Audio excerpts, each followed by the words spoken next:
Investors ప్రపంచం అంతా నమ్మకాన్ని కోల్పోయారు. మేము కష్టపడచ్చు, కానీ పెట్టుబడి పెట్టడానికి సహకరించడానికి వచ్చే వ్యక్తులు రారు. ఇప్పుడు సింగపూర్ గవర్నమెంట్ వాళ్ళతో మాట్లాడాలి, వస్తారా రారా? అంత ఈజీగా రారు. వాళ్ళ అనుభవం వాళ్ళకుంది. మన కోసం వాళ్ళు డబ్బులు పోగొట్టాల్సిన పని లేదు. ఇలాంటి రాష్ట్రాలు, ఇలాంటి దేశాలు కొన్ని వందలు ఉన్నాయి వాళ్లకు. ఆ దేశాల్లో చేసుకోగలుగుతారు ఏదైనా హెల్ప్ చేయాలన్నా. మనకే చేయాల్సిన అవసరం లేదు.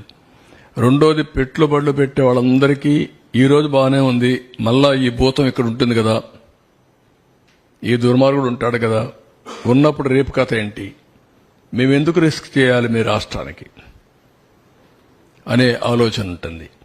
ఒక బ్రాండ్ ఇమేజ్